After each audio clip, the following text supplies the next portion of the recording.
Bazen na Višnjiku Lucin je drugi dom.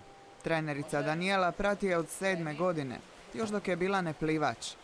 Pustolovina u koju su se upustile prerasla je u priču o uspjehu. Iza njih su 3 europska, 3 svjetska prvenstva, 3 medalje.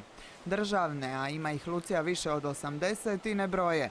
Za Pariz su, kažu, spremne. Evo, ja ću onako skromno reći da očekujemo svaki dan jedno finale.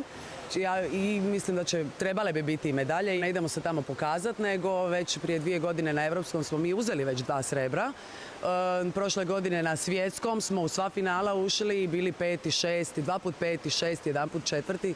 Tako da to nije mala stvar, znači tamo nas se čak malo i boje. Ponosan i uvjeren u uspjeh je i Lucin otac. Od 5. godine do sad ona je non stop u tome, u svom svijetu plivanja.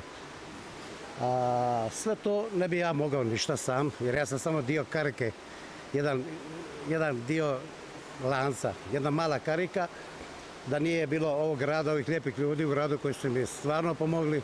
Odricanje, volja, upornost, no prije svega ljubav prema plivanju doveli su do rezultata. Lucija će u Parizu plivati u 5 disciplina i rekla nam je kako se neće vratiti praznih ruku. Kako će biti u Parizu? Dobro. Dobro. Hoćeš osvojiti medalju? Hoću. Sigurno? I da se osvojiti medalju. Luce, sretno i ovoga puta.